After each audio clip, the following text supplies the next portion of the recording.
Hello friends, in this video I will show you how to filter data based on a column into multiple sheets. So start the video without wasting time.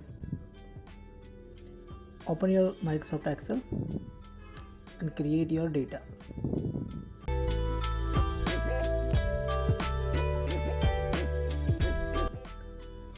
I make a column of month's name.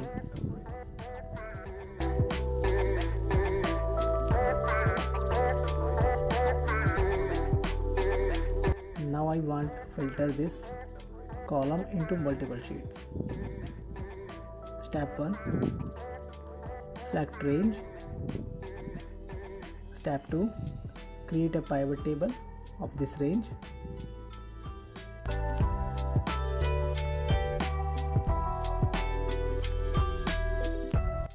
Step 3.